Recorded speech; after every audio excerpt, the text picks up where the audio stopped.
নমস্কার, গিন্নির হেসেলে স্বাগত জানাচ্ছি। আমি তমা, সবাইকে আরও একবার ওয়েলকাম।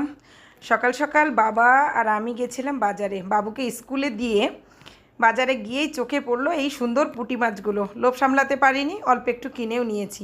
যাই হোক, পুঁটি মাছগুলো খুবই সুন্দর ছিল, একদমই তাজা ছিল, দেখে প্রাণটা ভরে গেল। এই যে কেটে ধুয়ে পরিষ্কার করে নিচ্ছি।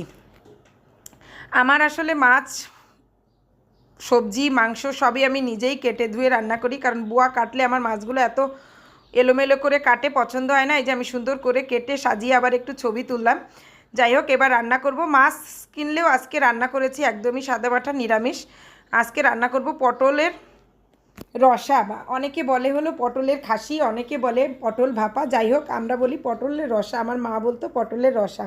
পটলগুলোকে আমি আস্ত করে কেটে নিয়েছি, কোনার দিক দিয়ে একটু চিড়েও দিয়েছি। এবার সেটাকে লবণ হলুদ মেখে ভালো করে ভেজে নিতে হবে আস্তে আস্তে। আমি এটাকে হলুদ দিইনি, হলুদ দিলে তেলটা পুড়ে কালো হয়ে যায়, তাই অনেকটা পটল ভাজার পরে এই যে তেলটা কালো কালো চেহারা দেখাচ্ছে। পটলটা ভেজে আমি সুন্দর করে তুলে নিলাম। এবার আর একটু তেল দিয়ে দিচ্ছি, তার মধ্যে দিয়ে দিলাম পেঁয়াজ কুচোনো দিয়েছি। তারপরও দেখো বন্ধুরা, তেলটা একটু কালো কালো দেখাচ্ছে। যাই হোক, হলুদ গুঁড়ো দিয়ে দিলাম। হলুদ গুঁড়ো দেওয়ার পরে এই যে ভালো করে মশলা দিয়ে একটু নেড়ে চেড়ে নিব। মশলার মধ্যে দিয়েছি একটু আদা, সরিষা, জিরে, কাঁচা লঙ্কা পেস্ট।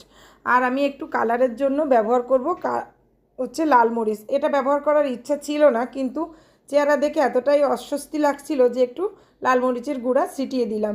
যাই হোক, এই যে মশলাটা ভালো করে কষিয়ে নিয়েছি। এখন আমি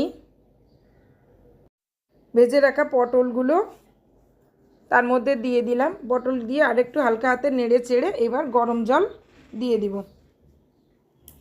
জল বেশি প্রয়োজন হবে না, কারণ পটলগুলো এতটা সুন্দর করে ভেজেছি যে ভাজা অবস্থায় খাওয়া সম্ভব ছিল। যাই হোক, ঝোল বানাবো হালকা গ্রেভি, তাই আমি অল্প একটু ঝোল দিয়ে যে ভালো করে ফুটিয়ে নামিয়ে নিলেই হয়ে যাবে। পটলের ভাপা বা পটলের তেল, যে যেটা বলেন।